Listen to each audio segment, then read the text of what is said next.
It's in the she ruckus. Dead beat. Let's go, let's go, let's go, let's go. You ain't a killer, boy, stop. I hear you yelling stacks on deck, boys. Hey everybody, welcome to the Big Llama Show. We're live and direct. It's on Facebook, Twitter, and Facebook, YouTube, and Twitch. Not live on Twitter, unless I'm tweeting it during the show. I'm bringing in, as always, featuring my buddy AD. AD, how you doing, buddy? What's going on, man? Another week. Another crazy episode of Loki, which I can't wait to break down. Yeah. But man, I'm hyped. I'm hyped tonight. Although I'm tired, but I'm hyped. So let's do this. Let's talk about why I'm so hyped, and I want to share this with everybody. The Big Llama Show officially hit 100 videos. I got it in the hopper. 100 videos will be released tomorrow. So 100 videos since the start of the channel, which is crazy. I think I did the math. It was 15 a month or something like that. Maybe even a little bit more than that. Since January, 100 videos, and every single one of them interesting to say the least. I didn't watch all 100 of them, but what I did for the upcoming video is I did a reaction to my very first video, and I just got to say it is cringe-worthy. First of all, I'm just giving a sneak preview. Mind you, now we're set up. I got my background. I've got a microphone. Got a better camera. We got live streaming. But when I first started, it was a laptop and an earpiece, and me whispering really low because I didn't want people to hear me talking. So, so again, just excited, man. That's I mean, to put out 100 videos on YouTube is, I didn't think I'd get there, but here I am. A lot of hard work and dedication. Is there one of them your favorite that you've done? I really like the Scarface video I did. There was a retro movie review. Yeah. It's not my best video, but it's one of those. So just so you guys know, if anyone watches my videos, right? If anyone watches my videos, what you'll understand is this. Even though in everything I've learned on YouTube, every tutorial I've seen, these big content creators tell you have a script, have things written down. Every single video is straight from the dome, man. Everything is I may have just an outline of what I want to talk about, but everything else is straight out of my brain at the time that I'm doing it, because I want the reactions and I want the discussion points to be genuine, and I want them to be me. I don't want them to be me trying to be somebody else. Yeah. So the Scarface video, I essentially ran down the whole movie from memory, and recited, actors and different points. It took me forever to edit, but still one of my favorites because it was just so much fun to just talk about a movie that I really loved. So. But yeah, that's the secret sauce for me, is that these videos that I make, there's no scripted. Again, I have an outline of things that I want to cover, and that's it. Yeah. The rest is, trying to figure out, okay, how do I say this particular word? Sometimes I say the same word, and that's unfortunate, but it happens, man. I feel like when we do these videos, I say like a lot of times, and I'm like, I gotta stop that. Well, my issue was ums. Especially during the videos, there was like and that, what I did was did those jump cuts, learning that on YouTube. I did all these jump cuts, so I looked really great, but my head was like, and then all of a sudden, I was clear in my discussions. Then when I moved to a different operating OBS, when I did OBS stuff, I just let it flow. So I do some edits because some things just didn't make sense, but. Now I leave the ums in there, and I'm okay with that because I found a way to sort of speak. Okay, listen, we got our favorite guy again, man. John Gillen coming through. John Gillen, thank you for posting. Said congrats on 100 videos. Next 100 subs. Road to 100. Listen, man, this guy, man, I love this guy. John is a diehard. He's a day one. Listen, here's what I promised to John. So, John, we're going to get you a Big Llama Show shirt. Oh, yeah. Okay. So, next time I see you, John, let me know what size you want and what design you want. I'll have Mama Llama fix one up for you. And I want to see. I want to take a picture with you, and I can put it on the site. All right. So John, thank you so much for joining us. If we didn't mention it before, make sure that you like and subscribe to this particular channel. If you want to help the channel, go on YouTube, find the Big Llama Show, and hit that subscribe button. Once we get to 1,000 subscribers, we can monetize this channel. We can invest more and do more and bigger, ambitious projects. Every Sunday we're here, and we're going to be discussing all things, either current events, movies, comics, whatever we think, and we'll try to interact as much as we can with our viewers and followers. So again, John Gillen, thank you so much for the shout out, man. Yes, road to 100. I'm 3 away. I'm 3 away from 100 right now. As I saw, it was 97 subscribers. Let's try to get to 100 tonight. Hell, let's go to 200. Let's go to 200 tonight. Let's make it happen. That would be actually sick to see. Oh man!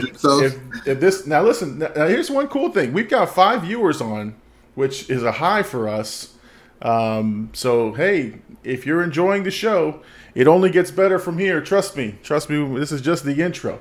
So you know, make sure you stay tuned. Again, if you're watching this on a replay, make sure you hit that like and subscribe. All right. You know, there was a funny thing that came out, and I don't have it here for us to talk about. But did you see Deadpool do a reaction to Free Guy? Yeah, with Korg. Yeah.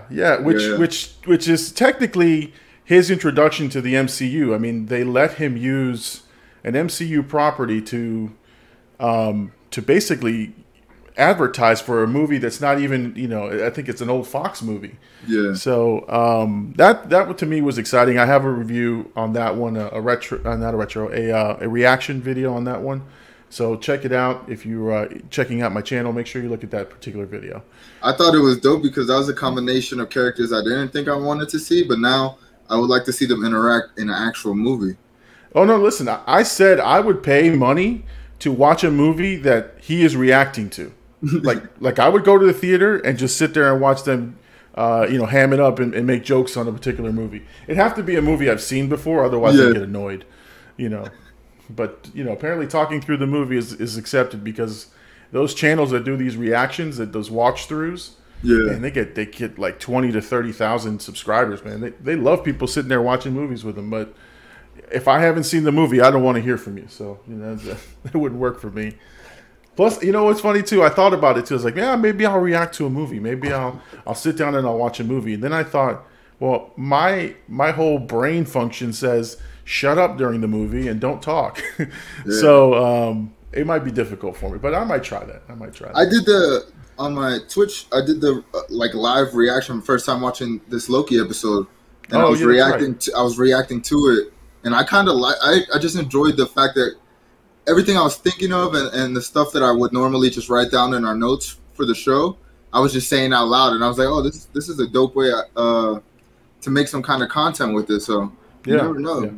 You should give it a try, especially like with your retro. You could have did it with Scarface, like those retro movies.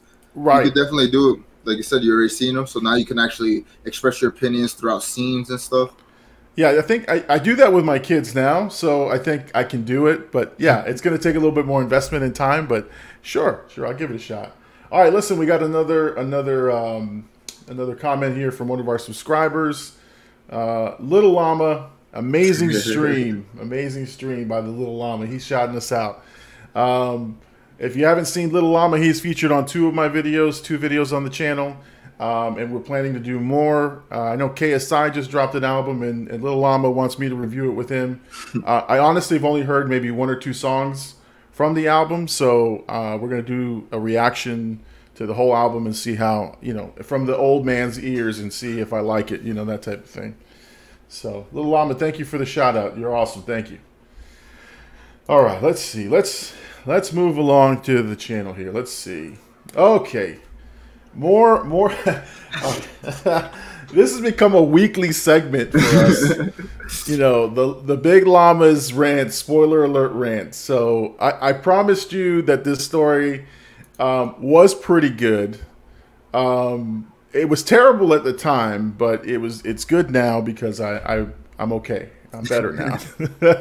At the time it happened, I wanted to punch my phone.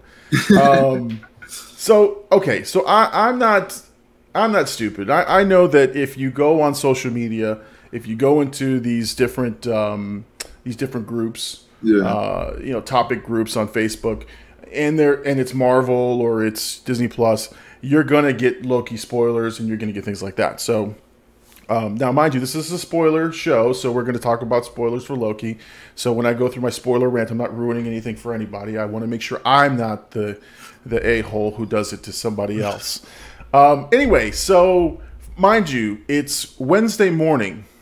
The Loki episode had aired, I think, at 2:30 a.m. So Tuesday going into Wednesday. I think that's just, people are getting up to go to work, and some people caught it the night before, and that's great. So on my news feed, the first thing I see, I didn't even go into a group. I see in giant bold letters, Kang. That's the first freaking thing I see. I just opened my Facebook. I always check it in the morning to see what's going on. I usually like to watch the memories. And the first thing this idiot posts is Kang. Now, as soon as I got on Twitter, I see Jonathan Majors trending, and I was like, oh, I guess I know what that means. Right. I mean, God. So I did my best to stay away from that. And so I said, you know what? I'm done. I'm done. I'm not going to rant anymore. I'm not going to get on the live stream and rant about this guy. I'm gonna handle it myself. So I put on there, I hit him up. I said, dude, you suck. Hashtag spoiler warning. That's all I put. Thinking, okay, that's going to be the end. Now, of course, I'm an idiot, trolls and everything else. I'm thinking that's all that's going to happen. And sure enough, this idiot, this asshole, let's call him an asshole. His name is, I won't say his name. We'll call him Jim. Jim, if you're watching this, you're an asshole. Mind you. So anyway, Jim decides to then mix words with me. Says, okay. Well, if you didn't want to watch, if you didn't want a spoiler, why are you on these message groups? I'm like, and I wrote him back. I'm like, Jim, it's on my news feed. I wasn't trying to read anything about it. And, yeah, I'm trying to be nice, It's like, Jim, it's 9 o'clock in the morning. Right. Like, dude, like you just did it on purpose. So him and I spar back and forth, and a couple people jump in, and they're like, yeah, dude, you're a jerk, you're just trolling. And I said, dude, if that helps you sleep at night, because he justified everything. He's like, if you didn't want to know about it, you stayed off social media. If you didn't want to do this. So I let it go. And I said, well, listen, man, if you can sleep at night knowing that you ruined the show for somebody, and more power to you. I was ending my post. Yeah. So then he hits me back. He goes, you know what a perfect spoiler would be if I said, and then he goes and tells me the freaking show. If I told you that Sylvie kills Kang, and he releases the deviants or the other variants, I go, what? I dropped my phone. I was like, oh my God, this asshole ruined the entire episode for me. And I think you told me stay off my phone. Literally, you know why I told you that? Because I watched the episode. Like I said, I did the stream early that morning, and I watched the epised. But after, I just started retweeting stuff, and then I saw you tweet something, and I was like, oh no, I'm the asshole he's been talking about. No. I undid all my retweets. I was like, I don't want to spoil it, and then I messaged you. I was like, stay off the internet, dude. Stay off. No. Listen, I'm with you because I was like, I wasn't you. I would call you and be like, dude, come on, like seriously. Come on, bro. Every week. Every week I tell you about this and you did this to me. No. I would do this live. I would say, you're going on a live stream and I'm gonna roast you in front of everybody. No. So this guy, now I didn't know to believe him. I knew Kang was the big reveal, so I was like, damn. But I didn't know to believe him if that what he was saying about the episode. So then I came out and I told the kids, and I was like, when I got home, I was like, somebody ruined it for me. I know some key details. Just don't ask me what it is. Let's just watch the show. And then so we watched the show, and I didn't have much of a reaction when Jonathan Majors shows up and is Kang, and because I'm like, oh, this guy was right. And then when Sylvie takes him out, I'm like, damn, this dude was so right. So Jim, my final words to you: you're an asshole. Don't ever do that again. Hopefully, I hope somebody spoils a show for you. How's that? Put that out in the world. All right. So yeah, I told you this was going to be a good spoiler rant. I wasn't gonna fly off the handle too much, but the guy just did me in, man. But that's just a bad. I mean, that's a whole different level of trolling, man. I mean, come on, man. You don't. Yeah, clearly you're mad about it. I'm not mad enough to write him, and he just wants to give you the actual details of it. Yeah, man. I mean, like I said, it was one thing. He ruined Kang, and he probably wasn't the only one, and that's fine. Yeah. And I was okay with that. But the fact that he told me the whole story, that was just like epic trolling right there. He got me. So he got me. And I was mad and steaming all day long, and so. He's like, it can't be true. This can't be true. Right. I'm like, oh God, I'm driving. I have an hour drive to work. Right. I'm driving to work, and I'm like, oh God, I hope that's not true. I mean, Kang. Yeah, I can understand Kang. See, I'm talking to myself the whole time. I should have videoed that and put it online, man. Jesus, I was mad. I was furious. So yeah. So thank you for spoiling that for me, jerk. All right. Let's get right into what we came to talk about, which is Loki episode 6, the finale. It all wraps up. It's all done. And I have to say I was wrong in my predictions. I mean, technically we didn't get Kang the Conqueror. We just got a variant of Kang. Right. And you know what I mean? So technically you weren't wrong. Well, but as soon as I saw on Twitter that Jonathan Majors was trending, I was like, damn. Yeah. Kang is here. Now, I honestly didn't expect the performance we were gonna get from him, or how they portrayed this variant of Kang. But I was honestly pleasantly surprised with just I thought the performance was phenomenal by him. Yeah. Oh no.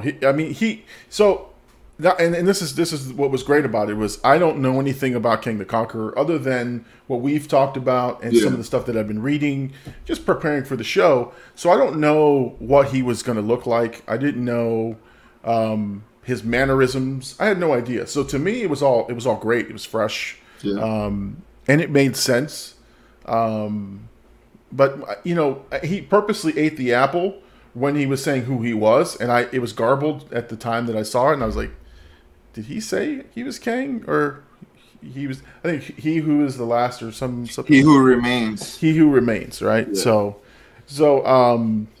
yeah. And what's funny is somebody mentioned this. I always like to give people credit. I just don't remember who said it. They talked about bad guys, right? Yeah. Classic bad guy move: eating an apple.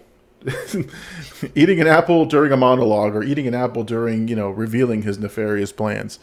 And sure enough, he's there eating, chomping up a good apple, man. That guy. Look, it takes some credit, man, to just be eating and then saying lines at the same time. I'm having a hard time drinking this water and talking at the same time. This dude was eating a whole apple in the middle of the scene, man. But let's get it going. So yeah, so we open right back up right where we left off with the planet, and they did this really, really cool intro, right, that had the voices of the Marvel characters as you're seeing the Marvel credits enter. And I know that, and this is why we bow down to the new rock stars and EA Voss and Eric Voss and his crew over there. I mean, they broke down every single scene of audio. Yeah. Even the more the sort of garbled music and stuff that they had, which to me was just a phenomenal attention to detail. I think because the big reveal was all the sounds were that they were all bookended with Loki. Either a pivotal moment in Loki's life, and I think even the baby crying was Loki as a frost giant baby, right? Yeah. So we open up on that, and then they're at the front door, and they're having a moment. They're just hey, you go, no, I go. Hey, this is what we've been fighting for this whole time. Let's give it a minute, right? Sylvie was like kind of, I don't want to say nervous, but you could tell like this was her life's work, and like she was at the literal front door of what she's been chasing since she got pruned as a child. So like she was like, hey, I just need a moment to like get my head on, because you could, you know what I mean? Like she felt, I don't want to say nervous, but she felt something for sure. And Loki does what he does. He just stood to the side, let her do her thing. Yeah, and what's funny? It parallels what happens later in the episode, right? Yeah. Loki asks for, just give me a minute, like just let me get this information in here, because this is what the show has done just very, very well. They've always introduced that theme or that element, which you think is a throwaway, and then they bring it back to a bigger, something that has more weight. And when Loki was asking her for a minute, it was in the middle of making a decision that was going to change the MCU. Yeah. And then so we're there, we're walking through, and then you get the freaking jump scare of a lifetime with Miss Minutes, bro. That's the best MCU jump scare probably to this day. I mean, they're trolling us, man, because everyone was like, maybe Miss Minutes is the bad guy, and all of a sudden she's like, howdy, and you're like, oh my god. I was kind of not nervous. I was kind of worried that was the reveal, like it was Miss Minutes. Yeah, and she was just gonna go through it, but I mean, she made it very clear there was somebody else. Why she said his name, He Who Remains. So at that point, I kind of knew. Obviously I knew that Jonathan Majors was in it. So I guess he was because in the comic book, He Who Remains is the person that creates the TVA, but he's like an older like alien. It's not necessarily Kang. So they just intertwined the two characters together, which I thought was brilliant. Yeah. I mean, and like I said, the lead up to it. That's why it was the jump scare. Was you're waiting for the big bad to show up. You're not sure what's about to happen. Man, we watch it on our sound bar, and everything is turned up. Yeah. Man, she jumps out and boom. It's like, damn. I jumped about 2 feet. Yeah, she got me. I'm usually pretty good at jump scares, but she got me on that one. And then I think it doesn't it transition over to Renslayer at that point where I had to do something. Yeah. Oh no, you're right. Yeah. So Miss Minutes which this tells us that she can't be in two places at once, because she I guess Renslayer was waiting for some documents from her, but then she does get, basically Miss Minutes just says, hey, he thinks this is more valuable to you, gives her the temp pad. We don't see what it is, but clearly shifts Ravona's like mindset of everything. Like clearly, I think it sets her up for season 2, and then we even get like a reveal of like where she came from. Yeah, and look, without you telling me there was a season 2, because I think we talked about it last week. Yeah. If I didn't know that, I was going to be really pissed on the episode, because it sort of left Renslayer's, the whole buildup of her thing, like out in the open. It was just left to she went somewhere, they met up with her old variant, and nothing. Yeah. I was like, oh my god, like we didn't tie that loose end. But because I knew there was a season 2, that's sort of helped me process that one a little bit better. Yeah. I mean, we were wrong. Last week we were thinking like she was gonna meet them at the final bad. I mean, this whole episode played out completely different than I thought it was going to be. I thought it was going to be like a little bit more action packed. We only got one fight scene the whole time. Yeah, the episode played out way different than I thought, and I honestly enjoyed how it was, because Jonathan Majors' performance carried the scenes with it was them, and then even the Mobius and like Ravonna like scenes were pretty dope. Yeah. Yeah, and that's the thing is it subverted my expectations for sure. And then I was into Jonathan Majors' performance. So if you see him here as he's introduced, I guess I know comic book fans would know that this was one of his outfits that he's worn as Kang the Conqueror. And so, you know, I knew it was Kang because of Jim. I knew that because of Jim. But at the same time, this didn't play well for my wife. So, you know, Mama Llama was like, who is this guy? And then she couldn't understand who he was, and they didn't say who he was. And so for her, the experience was that of frustration versus for me, it was like, okay, where are we going with this, right? She just was like, okay, it's a guy eating an apple, having, you know, with some quirky commentary. Yeah. Which, again, I think the choice to have him react that way and the way he was interacting was proper for him to do some storytelling and be eccentric. At the same time, you don't want to make him one-dimensional, right? Like, you don't want to make him, I'm the big bad guy, and here's what we're going to do. It's you're sort of, you know, he's got to tell a story, a convincing story, but you can see him playing both Lokis, but, you know, Sylvie and Loki against each other, which was what made the episode, I think, good for me, is that I didn't know if Sylvie was going to fall for it, or you know. I mean, he like you said, great writing on their part, where he said, "Hey, can you even?" He's like, "How do you know you can trust him?" And then he asked her, "Can you trust anybody?" And that sets up for what is to come, because clearly she can't. And I mean, for what she's been through, she's had a lot of, you know, people treated her wrong and did her wrong. So you can understand why she can't trust anybody. But they said that very early on in the conversation. I didn't expect what was going to happen, but I kind of knew that exact part where they were going to be put against each other. Their loyalties were going to, and I mean, even last couple episodes, they mentioned it a couple times to each other when they had the blanket scene. Like, hey, how do I know I could trust you? And, you know. Yeah. Well, and that's the thing is so you can see the wheels turning on Sylvie. You can see Loki's dread that it's working. Yeah. Right. Everything that he's putting into her brain, she's picking up, and I think at that point, Loki knows what is about to happen. Yeah. And understands that this guy's not lying to us. Yeah. But I think, and that's the thing, I think Loki doesn't realize the severity. I think he knows what's going to happen next, but I think he doesn't realize how big it's going to get. Yeah. And then Sylvie, I know, is just blinded by pure rage at that point. It's not, there's no reasoning with her. And so she does what she, you know, or she does what she thinks is going to do, and takes, so again, after, and we'll get to that, like, you know, takes Loki and puts him somewhere else. But, you know, this is what I think, and this is why I want to talk about it, is it's disappointing for fans who are casual fans. Yeah. This is not the way that they pictured this ending. And so, and I always use my wife as the measuring stick, because she, you know, she basically was in shock that, you know, who's this guy? And she's, you know, she's expecting this big culmination, this big fight, this big epic battle that has some ending to it. Yeah. And she didn't get any of that. She got a lot of dialogue. She got a lot of this guy's quirky performance.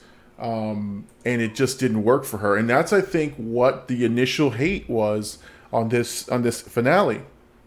I think I saw a lot of people saying they didn't stick the landing, ruin the show, terrible show. Like, you know, the tweets were out there. Yeah.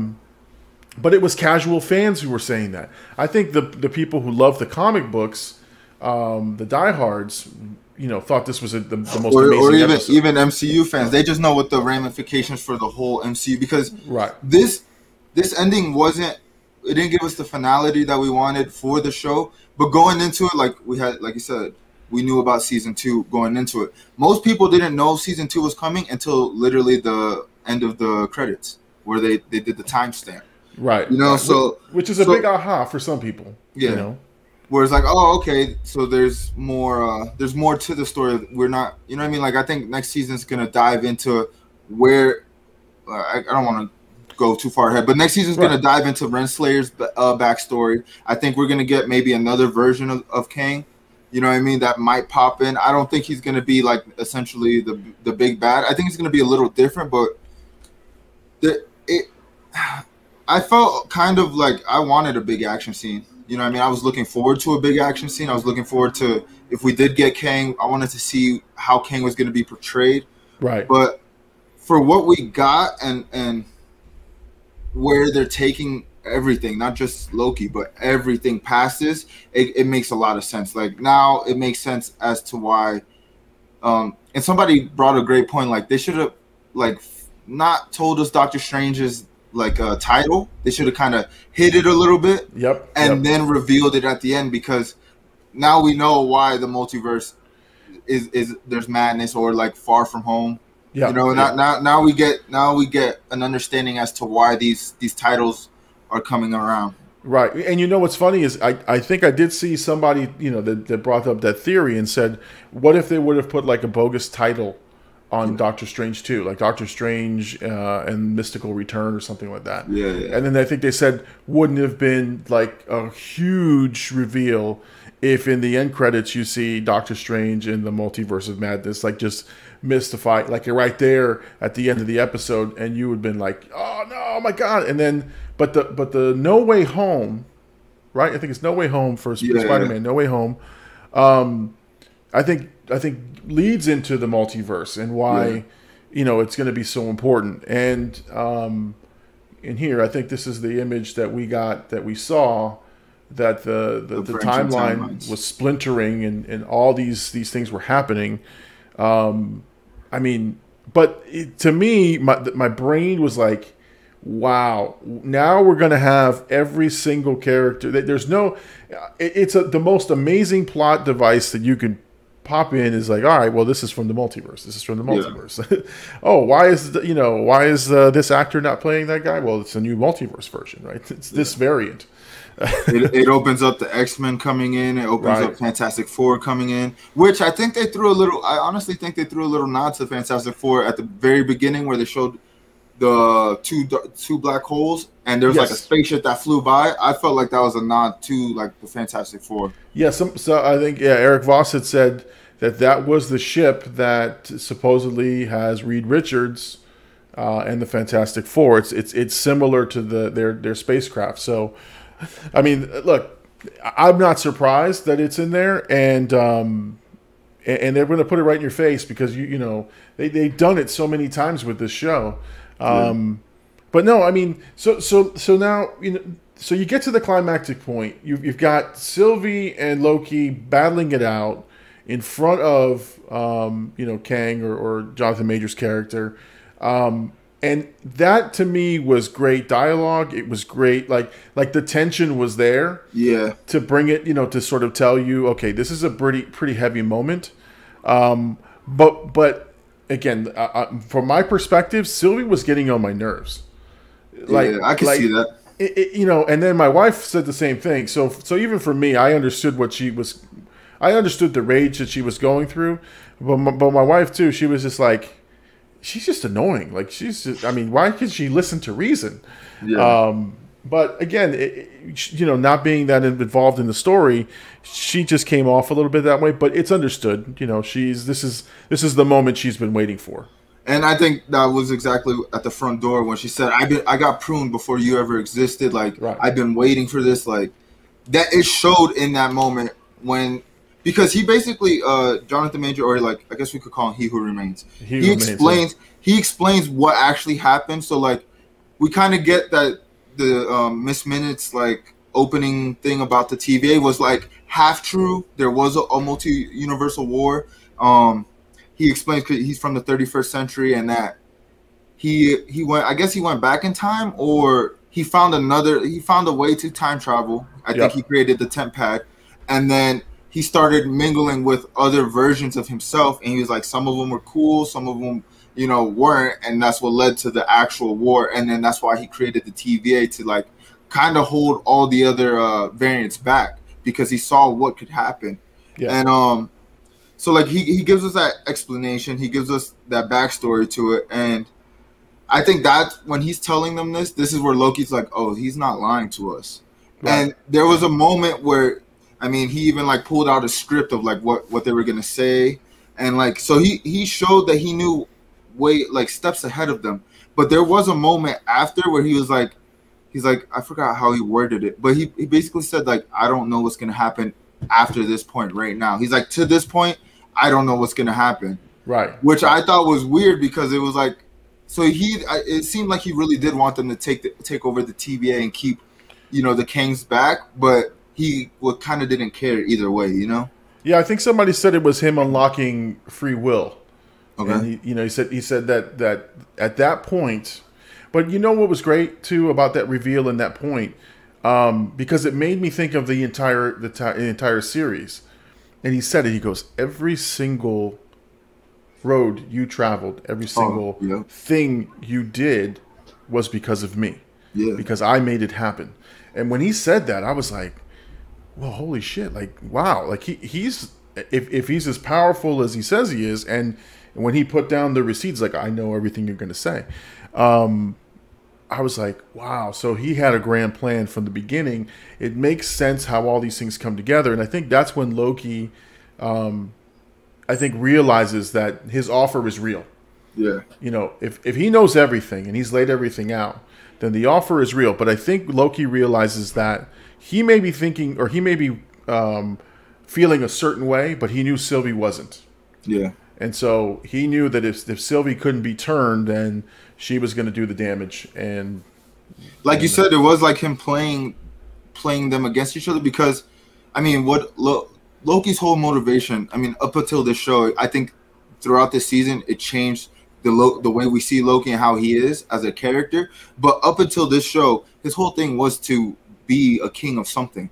Right. He wanted to rule something. And in this moment, and I think that's what another thing was like, Sylvie's like, oh, you just want the throne. Mm-hmm. Which, you know what I mean? Like, it makes sense, but you can see Loki's like, no, like, let's just listen to him. Like, let's really think about this. But it was that little thing where it's like, hey, he could get a throne out of this, and I can't trust his intentions are pure with what he's saying right now. And I think that's in that moment, in that fight scene, we got pure anger because obviously she didn't give a F. She wanted to finish what she started. Right. We got Loki like trying to suppress her and like be like, hey, like we got something here. Like we're closer than, you know what I mean, closer than anybody Loki ever been. You know what I mean? Loki doesn't have friends. He makes that very clear this season. Right. Like Mobius is his first friend. This is his first real love interest.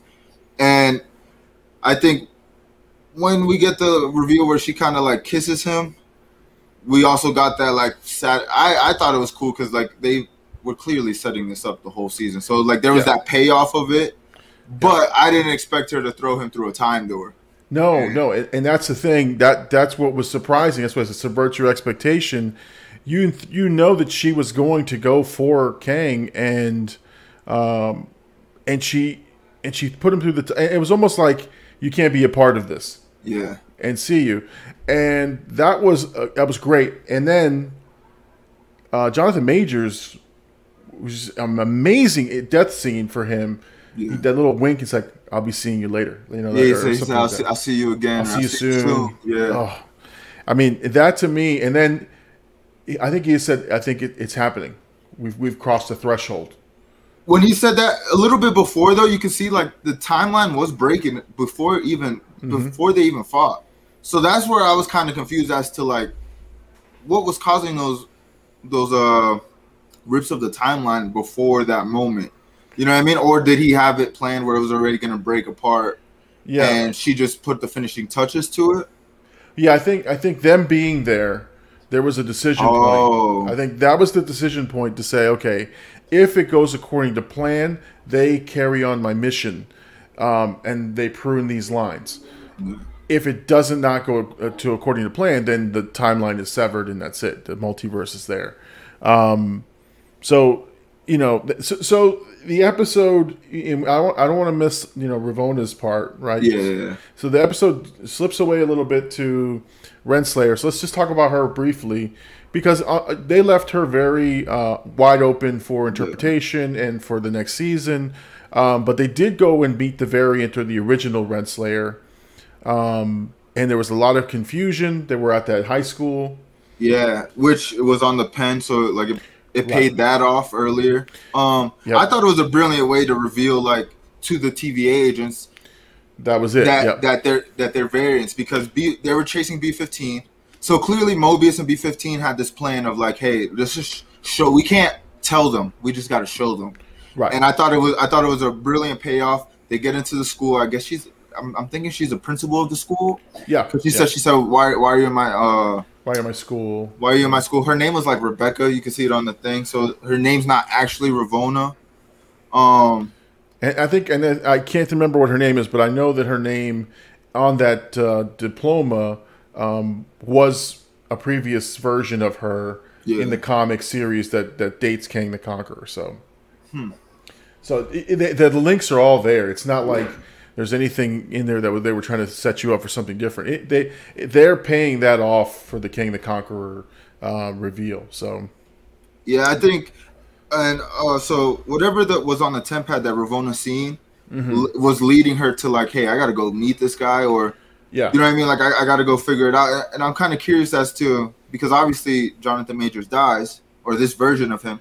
So what did he send her? You know, did he send her to another version of Kang? Right. Like, hey, maybe that you go talk to this guy. Yeah, I think what happens is, I think he knew that Sylvie was going to take care of him. Yeah. Or something in that was going to happen. So sending Ravonna to this other variant, or this other place, or this chase, I think is part of the plan. Yeah. It's you're going to go and meet these people, or meet my other variant, and trust me, the answers will be there. And so she's convinced that she's doing the good of the TVA, and she takes off. So I feel like Mobius and her had a really good scene, just back and forth, because you can see how like he's like, we've been friends. They both kind of hint at like, they felt betrayed by each other's decisions. And she did say something that when I was watching it back, I caught it, but she said the only person that's going to be the only person that gets free will is the person that's in charge. But it didn't seem like she was talking about a specific person. To me, I took it as like she wants to be in charge. Right, but she may have aspirations to continue the TVA's work and be in charge, and so this is probably what it's setting up for. But yeah, and again, and then it leaves that wide open. So, she's a good character. We now find out more. The TVA is in shambles. We cut back to Sylvie. She takes care of business, takes care of Jonathan Majors, and takes him out. The timeline is then splintered, severed, and then we catch back up with Loki after going through the time door. Right. So Loki comes back, and this was a great nod to Planet of the Apes and those other time traveling movies where you screw something up or you mess something up, and then you wind up seeing the results of it. Yeah. And so we get this big reveal in the full Kang the Conqueror suit.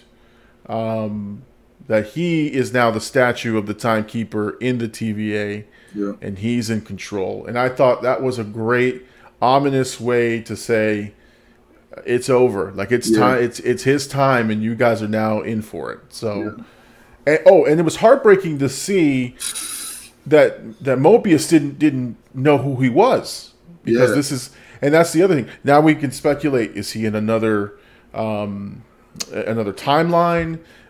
Is he in an alternate multiverse, or did the timeline shift so badly that when he came back, it wiped out the TVA or reset the TVA? Like, there's just so many ways. I honestly think that every branch of the timeline has their own version of the TVA at this point. Yeah, that's what I'm thinking, and I think that's what will set up season 2, like him going to these different versions of the TVA and seeing what's going on, trying to get back maybe to his version of Mobius and stuff, because they set it up even with the B-15 thing. Like, we didn't get a payoff of like that interaction between her and the other guard.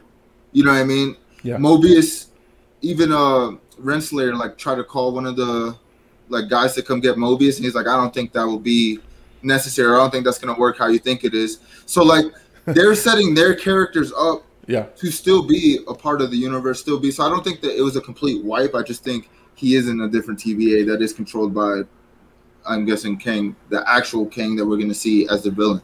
Right. And the good thing, I think, in this, if Marvel's smart, right, Kang is now in the background, looming large. Yeah. But I think we're not going to see him until Ant-Man. And yeah, or he may be in a post-credit leading up to some big reveal, but they're not going to use him now. I think that's a smart move.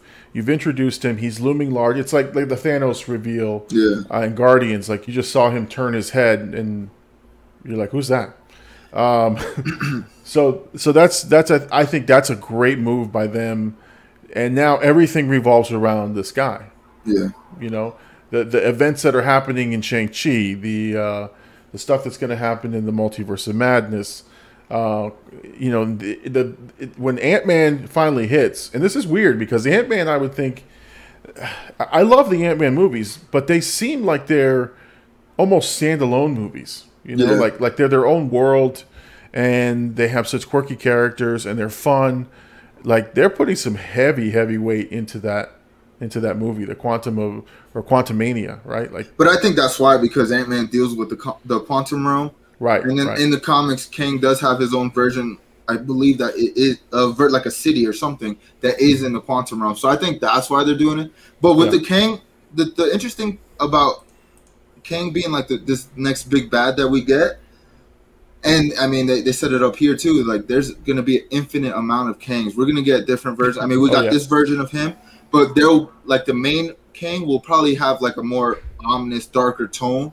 Mm-hmm. But we'll probably see like other versions that might actually be, you know what I mean? He even says like some of them are good guys, some of them want to conquer. You know what I mean? Like he mentioned that. So I think in my head, we'll probably, until we see like the actual reveal of Kang, we'll see different versions throughout these series of Kang, like just pop up.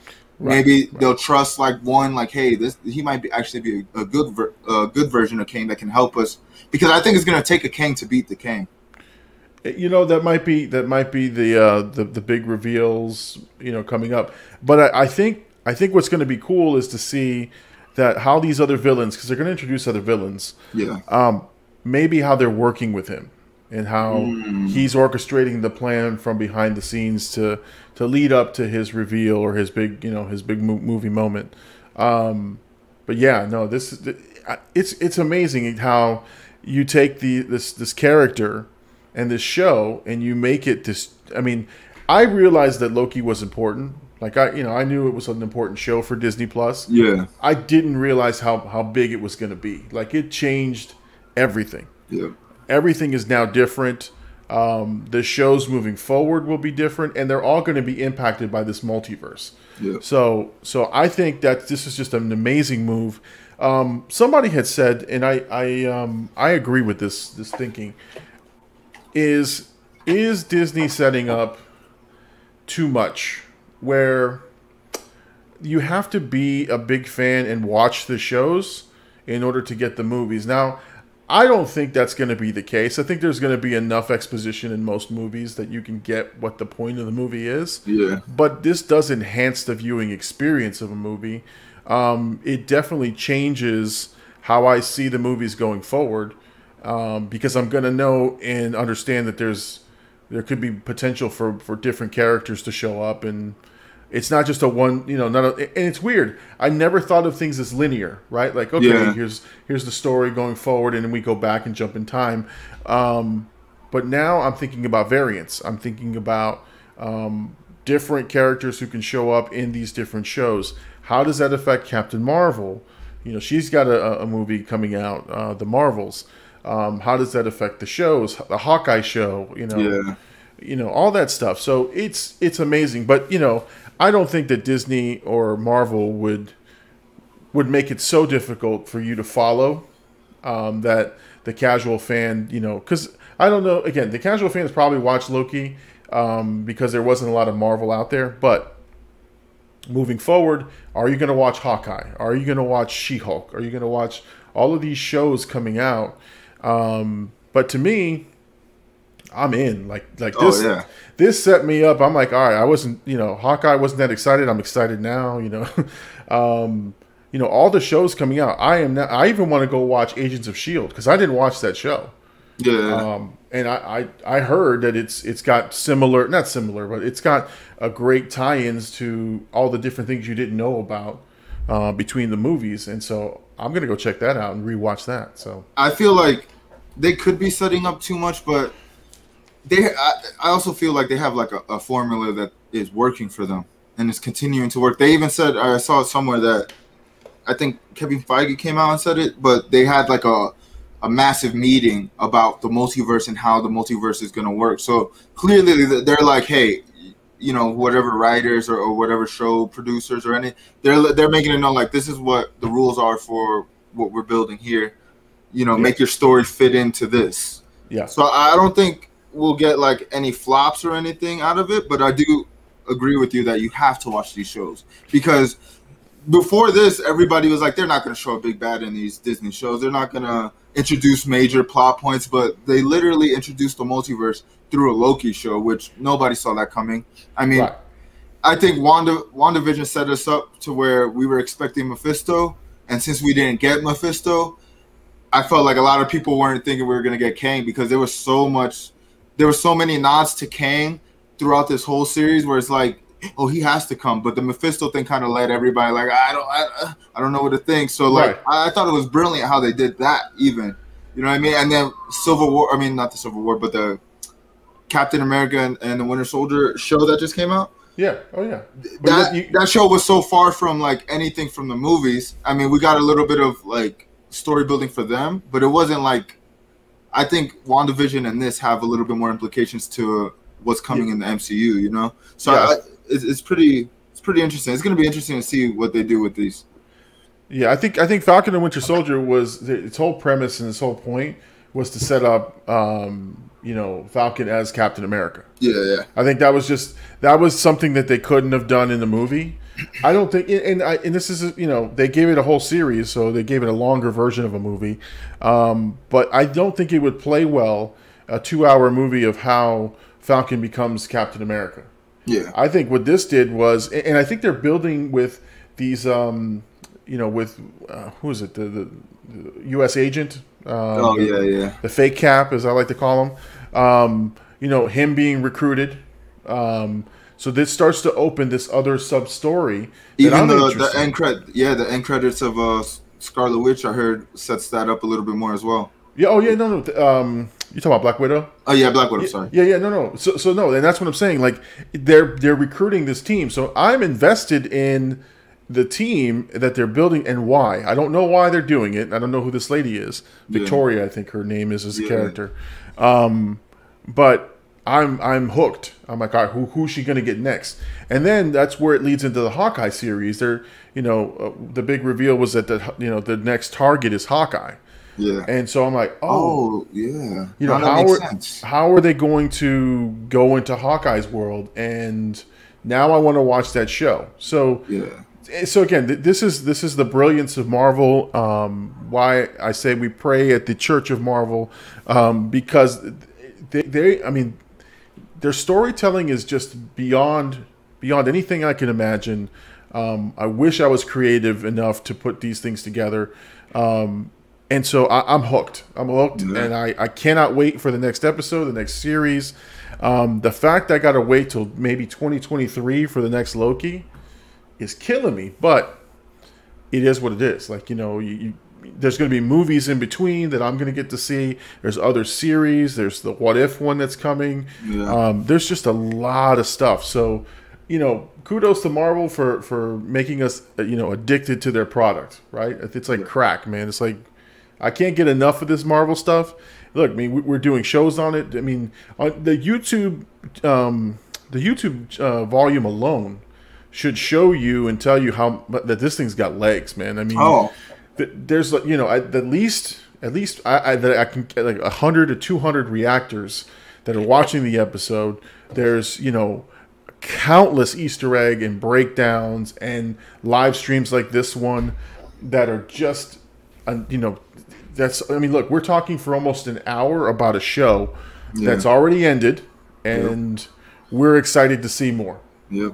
So, I mean, that's that's where we are with Loki. I mean, it's just so amazing. I'm blown away. I'm blown away. But one thing they said Sylvie's not, or the actress that plays Sylvie made it seem like she's not coming back for season 2. And if that's the case, I'm kind of like, I'm on the fence about how I'd feel about that, because it's like she played such a pivotal role this season, and if they don't bring her back, then it's kind of like we didn't really get a satisfying. I mean, she finished her mission, but it wasn't like a satisfying finish just with her, in my opinion. Like, she sat down after she killed him. You could tell it was like mission accomplished type of thing. But if she doesn't come back, then that kind of like, why did they set up this love interest between them? You know what I mean? Yeah, I would point to Jonathan Majors' big denial of even suiting up. I had mentioned it. I said that, you know, everything I read and every interview that he's done, he says he hasn't even been to production meetings. He hasn't suited up, and there he is. But he wasn't lying. He didn't give us the King the Conqueror that we thought we would see.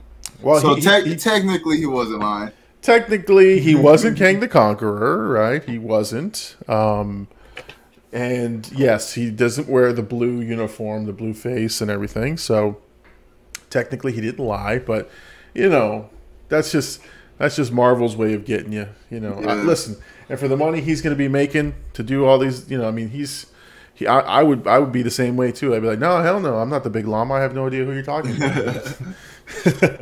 You're wearing a Llama Nation shirt.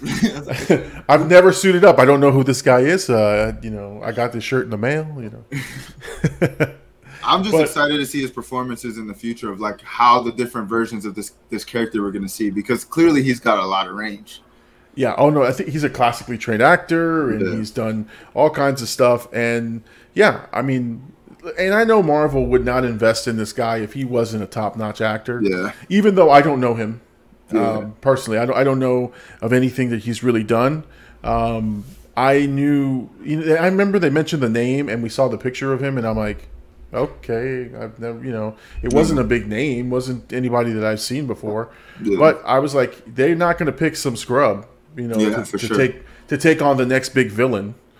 So trust me, I was there with them. I especially following Thanos. Thanos was one of the best villains in any media movie, you know what I mean? Like what they did with especially like introducing him very early on, and then like the build up to him, like whatever they're doing with this big bad is going to be crazy. You said something earlier though that really like got my wheels turning about like, what if like a Kang is controlling like even the lady recruiting a U.S. agent, and like what if there's like a tie into that as well? Yeah, like a big culmination. It's going to take years. Yeah, for us to see the big reveals, of this, but they're building towards something huge, and I think someone said it's like the Secret Wars and stuff like that. I don't know them very intimately. That's what I've heard them say, but it looks like they're building to a huge storyline.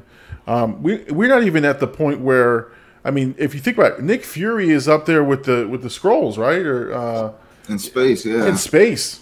What's he doing up there? And so you start to sort of untangle the web, so to speak, and you try to figure out what in the world is going to come next. And that's what I'm saying. This is why it's a glorious time in filmmaking and in entertainment to be part of this. I thought the culmination was Avengers: Infinity War and Endgame. I have never ever been a part of anything iconic like that, where people are crying, people are cheering, people are just like, I mean, I was an insane child. Like I was, you know, back as a kid, you know, clapping it up and you know, hooting and hollering, and then you're crying my eyes out when Tony Stark and man, it, you know, what broke me, man, was Infinity War, man. Spider-Man. My God, I was like, dude, I knew they got dusted and they're gonna come back. That dude got me, man. I was, the bottom lip was quivering. Like, I was moving, man. I mean, I'm telling you, man, I've never ever thought I'd feel that way about a character in a movie. And man, I was quivering. And then they you know, hit me hard with the Endgame, man, and Tony Stark, and You can rest now. Oh God, no. Yeah, man, it's honestly amazing. What would you give the rating of the Loki series season 1? So I've thought about that a little bit, and it's a 9 or 10. I mean, it's a great. I mean, you have to look at the series in its whole, right? There is some filler, and there is some stuff that if it was a movie you would edit out, but because they gave you enough backstory and enough things that you can sort of sink your teeth into, it was just a great series, and week to week. Yeah. I mean, had my wheels turning all week long. Yeah. And that to me is the sign of a great show, a great piece of media that you are constantly thinking about, you're wondering about, you can't wait to see the next episode, and it becomes event television. It becomes an event. Yeah. Like the finale became an event. Like that night, the family said, we're watching Loki tonight, and it's gonna. The minute I get home, everything was balanced to that. Yeah. Was hey, by 6 o'clock we're sitting down, we're watching it, so we don't get anything ruined. Yeah. And then we can go back to our world of social media. So, I'd give it a 9 or a 10. I just think again there was some polarizing stuff with the finale, and that's you can't it wasn't. I don't think it was perfect. Yeah. I don't think it was a perfect finale. I think there were some issues, but the fact that I knew it was a season 2 made it better for me.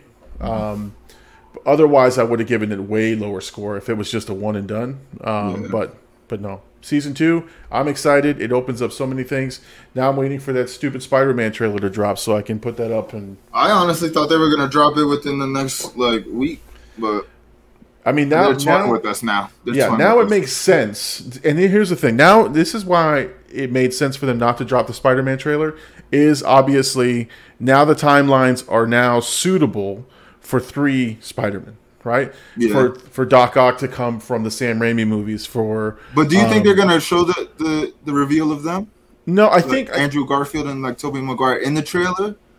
I think they're going to slowly reveal it. I think what's going to happen is, I think the villains are definitely going to be revealed. Yeah. I think Tobey Maguire and Andrew Garfield will be saved for the movie.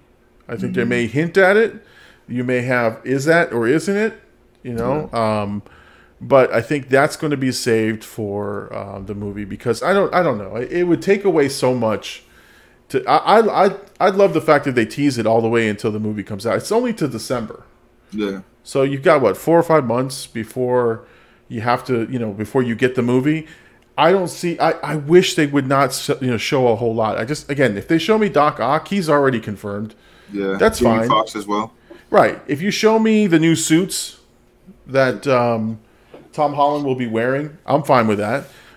Give me a little bit more on the story. I'm fine with that. But don't. If Tobey Maguire's in it, if Andrew Garfield's in it, save that for the movie. Or hint at it, and I think I told you Miles Morales. If we can get a Miles Morales in there, that's it. I'm done. I'm throwing my popcorn. I'm gonna do some backflips up and down the theater. Well, now to me, I was thinking about the Miles Morales thing. They're doing Enter the Spider-Verse 2. Yep. But what if that they use Enter the Spider-Verse to bring Miles Morales to the big screen? That Miles Morales comes out of Enter the Spider-Verse. You know what I mean? How crazy would that be? We watch this character. Clearly, I don't think they would do it just because the first one was such an amazing movie. The second one's probably going to be just as good. Yeah. And people really enjoyed that. And that would mean if he went to the big screen and they did it how I'm thinking, he somehow breaks through one of the time portal or whatever, it would stop the Enter the Spider-Verse thing, but it would also be fitting for the name. You know what I mean? Enter the Spider-Verse. Right.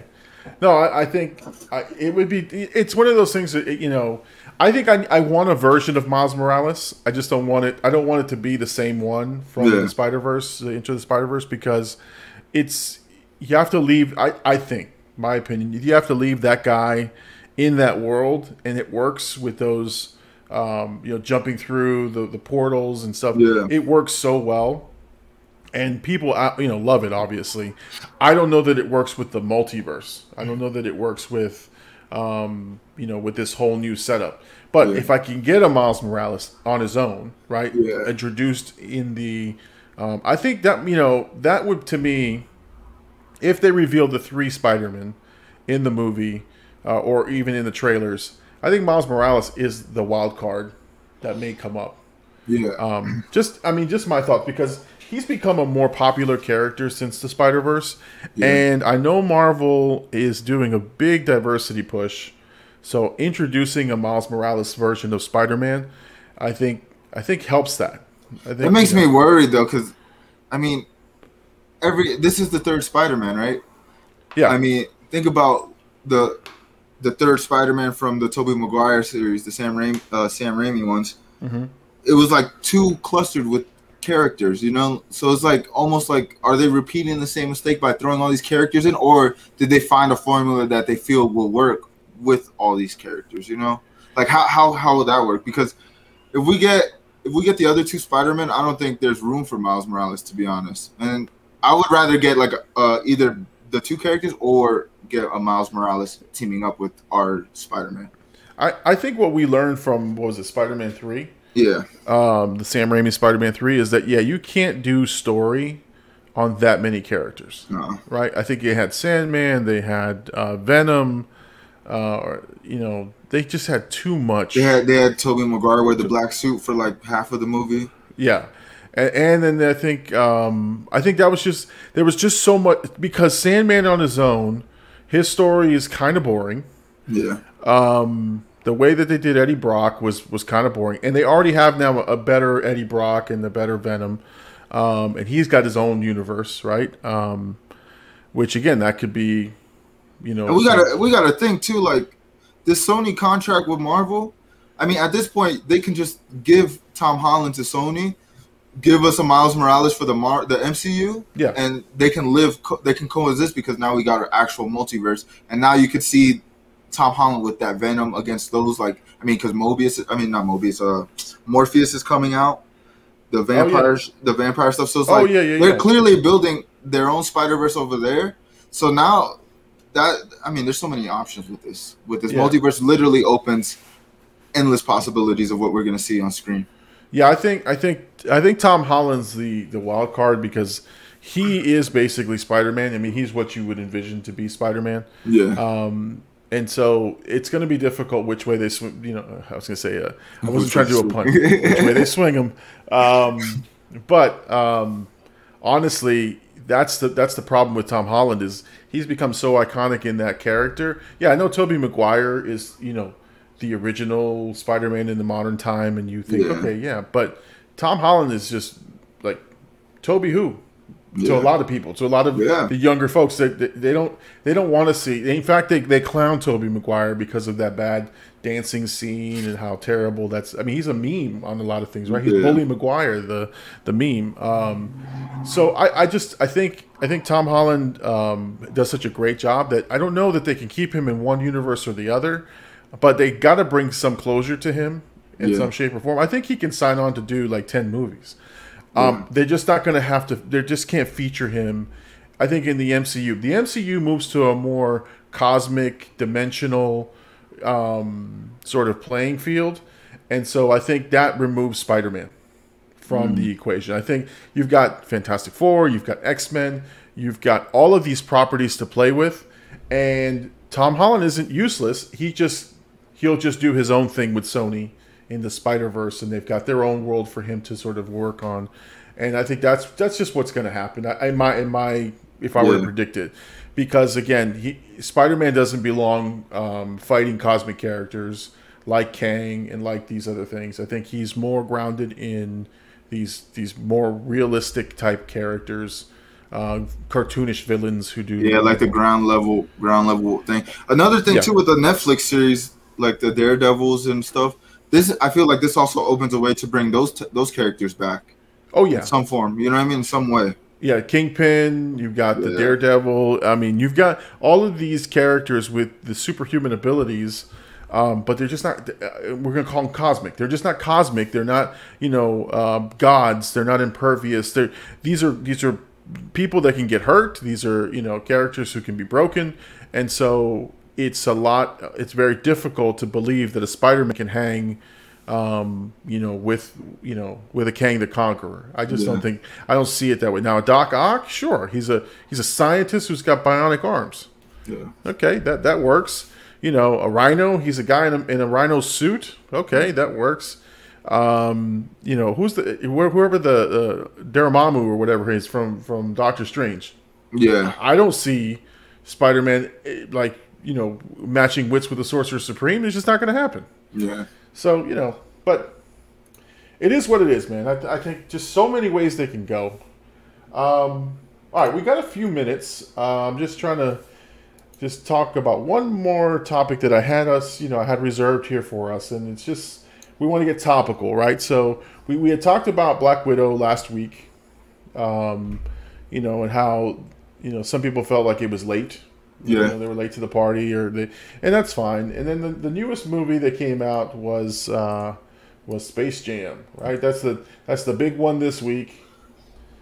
And there's King James in all his glory, and unfortunately, this dude cannot catch a break on the comparisons to Michael Jordan, right? Yeah. I mean, the whole time they're talking about Michael Jordan was a better actor. Michael Jordan had a better movie. And I'm gonna be not spoiler. I'm gonna be the jerk in this scenario, man. Because think about this, man. If you've ever watched Michael Jordan, there's a classic Michael Jordan Saturday Night Live. When he hosted Saturday Night Live. Yeah. The dude is terrible. The dude is terrible at reading lines. He's like, you can tell he's reading the line. He's like looking at and in Space Jam, they let him do Michael Jordan things. Like dribble the ball, dunk it, interact a little bit, say some corny jokes. Unfortunately, with LeBron, they gave him some story. And they tried to build it up. But the coolest thing, right, is that I'd say LeBron is a better actor than Jordan, even though his acting is terrible. So let's not get away from that. Like Jordan was terrible and LeBron was terrible. They're basketball players, though. Yeah. What do you expect? You don't expect an Academy Award-winning performance from either one of these two guys. I also feel like people just look at the first Space Jam with the nostalgic lenses. It might, I'm pretty sure if you go watch that back, it's not the most perfect film you've ever seen. You know what I mean? And we were talking about earlier how everybody's just critiquing this movie like it's supposed to be an Academy Award-winning film. You know what I mean? It's a kids film. You said that yourself. Like, it's a kids film, and they're just attacking it for no reason. Listen, I'm gonna say this: go back and watch the original Space Jam. It's kind of terrible. It's kind of terrible. I mean, but from a lens of an adult, right? Like, if I'm watching it as an adult, I think Space Jam sucks. Yeah. Right? But as a kid, and somebody said this, and I believe it, the soundtrack to Space Jam, the first Space Jam, was out of this world. Yeah. I mean, I Believe I Can Fly was like the #1 song for like 25 weeks. And Space Jam had his little, they had clips of the movie playing while R. Kelly was singing. And there's like 3 or 4 other great songs that came out of that soundtrack. But in the 90s, back in my day when you weren't born yet, in the 90s, there was this period of time. I'm going old school with you, man. I'm going to show you the ways of the 90s. In the 90s, there was this I would say this music renaissance. Yeah. Where the albums and the soundtracks were way better than the movies that were coming out. Like Nutty Professor. Yeah. If you pick up Eddie Murphy's Nutty Professor album, I think it had the Wu-Tang Clan in it. Don't be a menace to South Central while drinking your juice in the hood. I don't know if you've seen that one. I haven't, but that one has Wu-Tang, and it has the Winter Wars, which is one of the classic tracks that the Wu-Tang put out. So back in the 90s, they built this up to be music first. Mm-hmm. The soundtrack's got to be hitting and sell CDs. And the movie, who cares?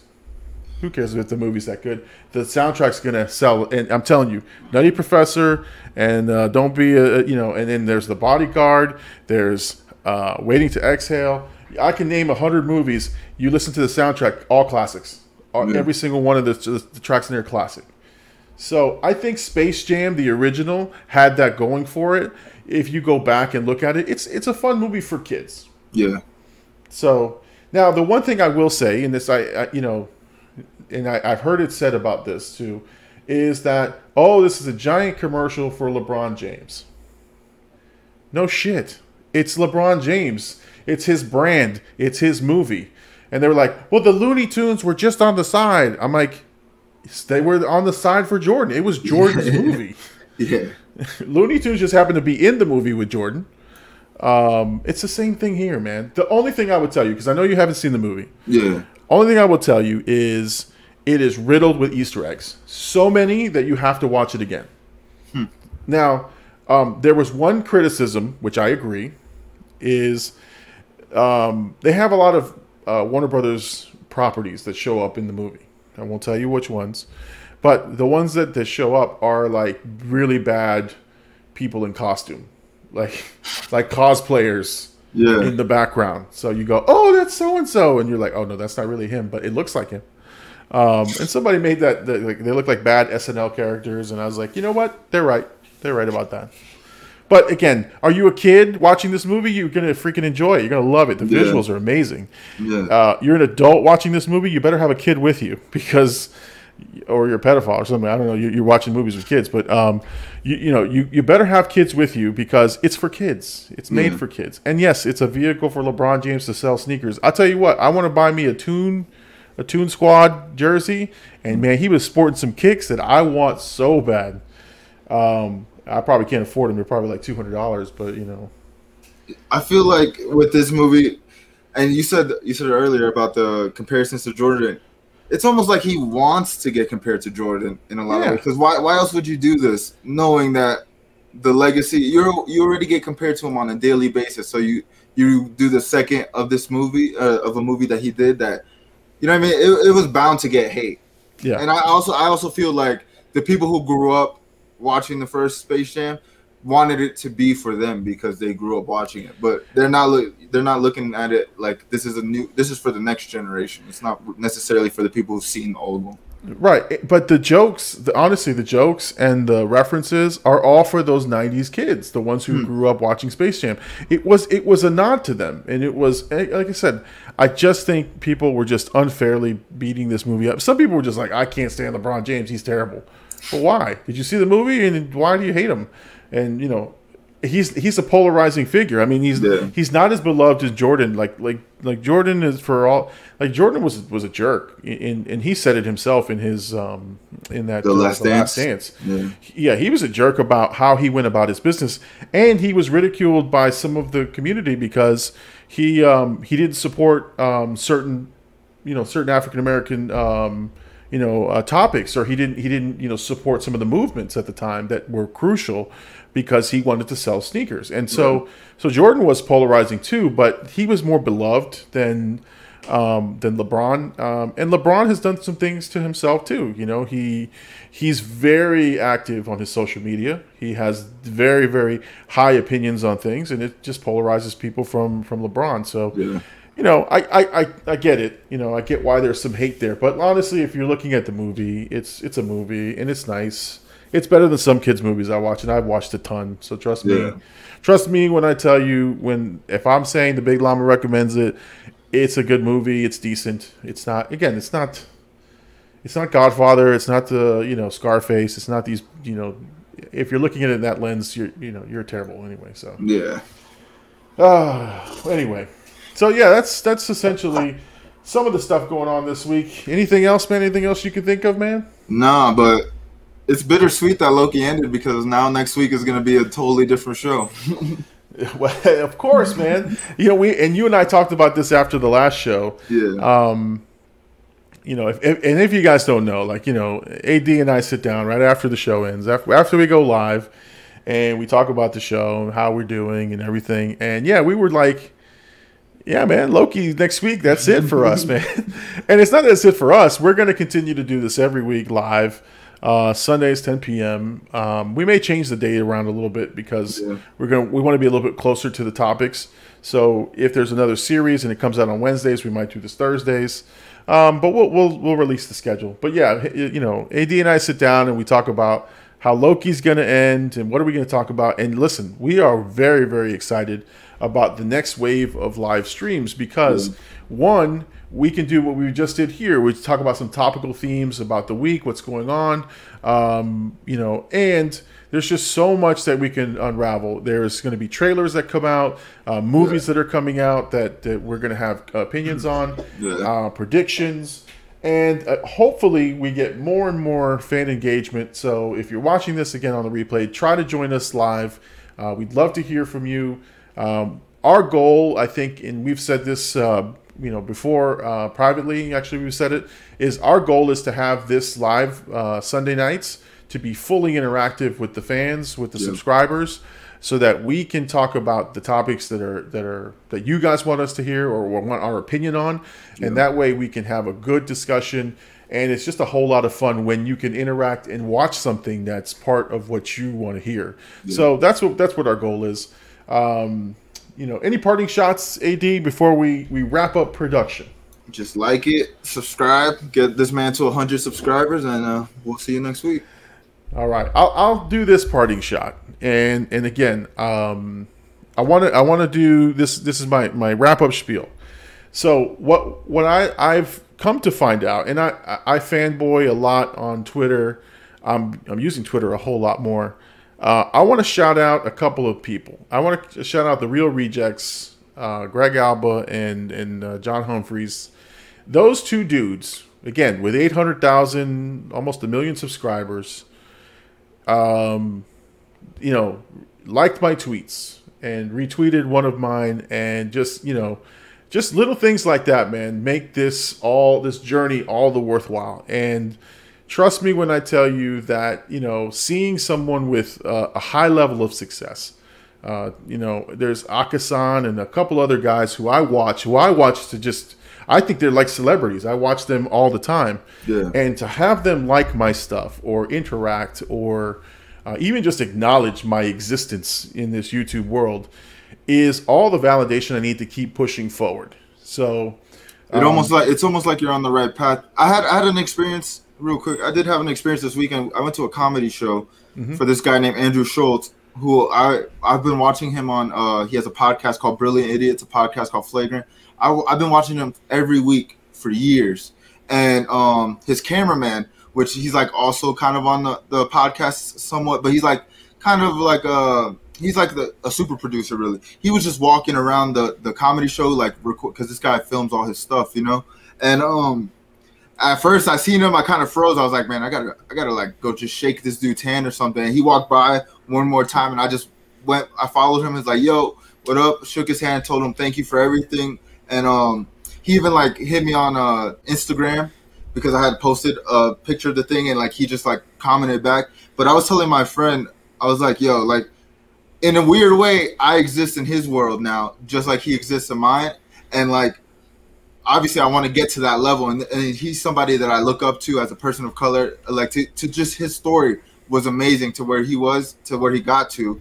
And like just that one interaction of me saying, yo, thank you for everything you do, shook his hand. Like it to me, it was like, man, you're on the right path, and you got to keep going, because clearly now he might not know, you know what I mean? But when I have my podcast or whatever, I can actually tell him the story in the future. Like, hey, like you inspired me to keep going. Like, so like you said, those little interactions mean so much, man. Yeah, I mean, listen, I'm telling you, I'm a fanboy right now, and I'm a fan of these guys, and I respect them tremendously because the work that they put in is huge, and I see what it's going to take to be successful. Yeah. But the fact that they acknowledge someone like me, who's just starting out, the fact that you're having that experience, you know, I'm gonna tell you about this other guy, Stephen Michael Martin. He was a subscriber, right? Just a subscriber to the show. And he asked me to, and I think I told you guys the story before. He asked me to review his movie, you know, that he was a short film that he was in. And now him and I, you know, we don't interact like talking to each other on Twitter, but he follows me, I follow him. He likes my videos, and this dude is making movies and soundtracks, and I'm just in awe that I'm even in the sphere with this guy, right? Yeah. So, again, same thing. There's Late to the Party. That's another big YouTube channel. The Real Rejects. All these guys, I'm in their circle, not by friendship or anything, but like I'm in the mashups with them. They're liking my tweets or retweeting something that I wrote. I feel like all the hard work, the 100 videos, and this is where I'm wrapping it up. The 100 videos, the work I've put in the last 6 months, is all worth it because of this success that I'm starting to see. Again, I don't have the subscriber base, and here's the thing, and this is the one thing I want to tell everybody who watches this show, is the following. I know the tricks to get likes and views. Yeah, I know what they are. Controversy is one of them. Giveaways, prizes, dangling things in before and after videos. Spoilers. All that stuff is, and listen, it's legit stuff, and I'm not saying it's bad. That's not me. That's not how this channel is going to grow. Yeah. I want to be topical. I want to make sure that I'm putting out content that people like. I want to show true reactions and true opinions on anything. And so, we're going to try our best to again, we're going to use the social media. We're going to advertise. We're going to do all these types of things. But I want people to know, like, we're genuine people. We're honest, hardworking guys who are trying to make it in this business. Yeah. And so if you're watching this show and you support it, thank you so much for supporting it. If you like our stuff, hit that subscribe, hit that like button, and then tell your friends about us. Let people know. Like this, I believe that these live streams are very, very entertaining. It goes across the gamut. We're having honest discussions, easy honest discussions that anybody can have, and we just want to interact with you. So again, if you're watching this, hit us up in the comments. Let us know. Subscribe. The Big Llama and AD will be continuing to do this show, and we love all of our viewers, all of our subscribers. And tonight, I think we had at our highest point 7 or 8, maybe even 9. And like I said, we're talking peanuts, right? But listen, to us, it means the world. And so if you're part of the journey, then thank you and welcome. If you're just seeing us for the first time, trust me, get on the bus and join us, because we're going places. All right. I like that. All right, man. So AD, thank you so much for joining me tonight. Yes, sir. Llama Nation, thank you so much for letting me come into the living rooms and phones and tablets and wherever you're watching. Every night on a Sunday, I'm here, 10 p.m. with AD. We're going to be doing this every week. And who knows, we might pop up during the week, but we'll see. All right, guys. Well, Llama Nation, have a great night, and we'll see you. Thank you for coming to the Big Llama Show. Peace out. Peace.